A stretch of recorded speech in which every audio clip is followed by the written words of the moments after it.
নমস্কার বন্ধুরা, কেমন আছেন? আশা করি সবাই খুব ভালো আছেন, সুস্থ আছেন। আগামীকাল 6 জুন শনি জয়ন্তী। সবাই আমরা জানি এই বছরটা শনির বছর চলছে 2024। তো সুতরাং কালকের দিনে আমরা কী কী রেমেডি করলে খুব ভালো ফল পেতে পারি সেগুলি আমি কিন্তু এই ভিডিওতে ডিসকাস করে দিচ্ছি। ঠিক আছে, ভিডিওটা ভালো লাগলে অবশ্যই বেশি বেশি করে শেয়ার করবেন, কমেন্ট করবেন। আর যারা আমার চ্যানেলটাকে এখনও পর্যন্ত সাবস্ক্রাইব করেনি তারা কিন্তু সাবস্ক্রাইব করতে ভুলবেন না।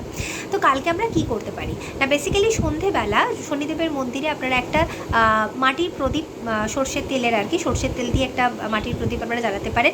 প্রদীপের যে থ্রেডটা থাকবে, যে বাতিটা থাকবে, সেই বাতিটা যদি ব্ল্যাক কালারের হতে পারে তাহলে সেটা খুব ভালো। কালো রঙের কোনো সুতির কাপড়কে দিয়ে আপনারা যদি বাড়িতে নিজেরা বাতি বানিয়ে নিতে পারেন খুব ভালো হয়। যদি সেটা পসিবল না হয় তাহলে নর্মাল বাতি আপনারা জ্বালাবেন এবং সেই প্রদীপের মধ্যে অল্প পরিমাণ কিন্তু একটু কালো তিল দিয়ে দেবেন। ঠিক আছে, যখন প্রদীপটা জ্বালবেন, প্রদীপটা জ্বালানোর সাথে সাথে আপনারা আপনাদের যে উইশ, সেটা হেলথ নিয়ে হতে পারে, যেটা নিয়ে আপনারা প্রবলেমে ভুগছেন, সেটা হেলথ রিলেটেড প্রবলেম হোক, রিলেশনশিপ নিয়ে হতে পারে, ফাইন্যান্স নিয়ে হতে পারে, জব বলুন, বিজনেস বলুন, যে কোনো ধরনের বাধা বিপত্তি অবস্ট্রাকল যেটাই আপনারা ফেস করছেন, বা অনেক দিন ধরে হয়তো অনেক কাজ হয়তো আটকে আছে, বারবার চেষ্টা করছেন তাও কিছুতেই সফলতা পাচ্ছেন না, বা ধরুন কাউকে টাকা হয়তো দিয়েছেন, সে টাকাটা স্টাক সিচুয়েশনের মধ্যে আছে, সে টাকাটা কিছুতেই ফেরত পাচ্ছেন না, এনি কাইন্ড অফ অবস্টাকলস যেটাই হোক না কেন, সেটা আপনারা মনের মধ্যে পজিটিভ অ্যাফার্মেশন দিয়ে শনি মহারাজকে জানিয়ে সেই প্রদীপটা জানবেন। এটা গেল 1 নাম্বার। 2 নাম্বার যেটা করা যেতে পারে সেটা হচ্ছে অশ্বত্থ গাছের তলাতে সন্ধেবেলা 11টি প্রদীপ। ঠিক আছে, 11টি প্রদীপ আপনারা, মাটির প্রদীপ, সর্ষের তেল, ঠিক একই রকমভাবে সর্ষের তেলের প্রদীপ আপনারা জ্বালবেন এবং প্রত্যেকটা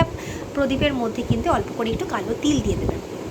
এছাড়া শনিদেবের কে কালকে আপনারা অপরাজিতা ফুলের মালা আপনারা অর্পণ করতে পারেন।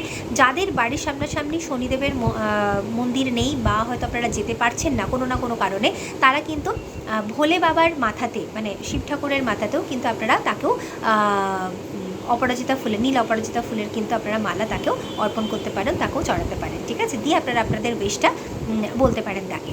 এটা গেল।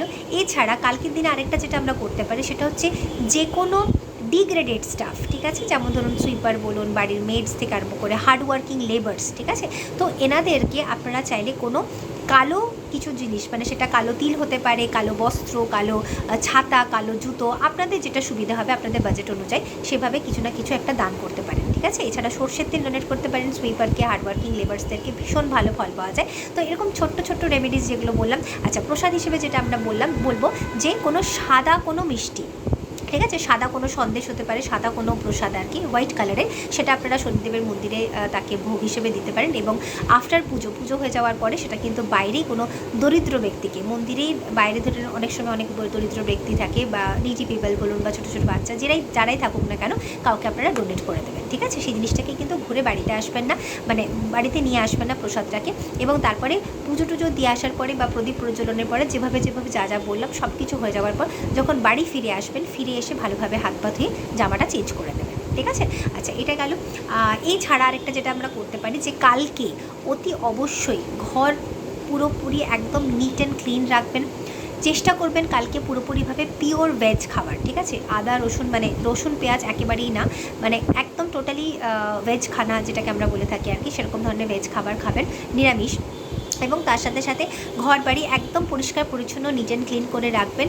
আর চেষ্টা করবেন কালকে কারোর সাথে কোনো রকমভাবে কোনো ঝগড়া, বচসা, বাক বিতণ্ডা, বা কাউকে কটু কথা বলা, এই ধরনের কাজগুলো যেন না করা যায়। ঠিক আছে, স্পেশালি মেডসদের সাথে, সুইপার বলুন, মানে যে সমস্ত ডিগ্রেডেড স্টাফরা আছে, বা কোনো রকম যারা হার্ডওয়ার্কিং লেবার্স আছে, তাদেরকে চাইলে তাদের সাথে ভালোভাবে কথা বলা, ভালোভাবে একটা মানে হয় না গুড বিহেভ করা, সেগুলো সবসময় চেষ্টা করবে। এমনিতে আমাদের সবসময় সবার সাথে ভালো ব্যবহার করাটাই উচিত, বাট যেহেতু কালকে শনি জয়ন্তী আছে, তো স্পেশালি পার্টিকুলার কালকের দিনটা কিন্তু এটা মনে রাখবেন, কোনো রকমভাবেই কারোর সাথে বাক বিতণ্ডাতে জড়িয়ে পড়বেন না, ঝগড়াঝাঁটি বা কটু কথা মুখে আনা, এই ধরনের কাজগুলো কিন্তু একেবারেই করবেন না। ঘরের মধ্যে শান্তি বজায় রাখার চেষ্টা করবেন।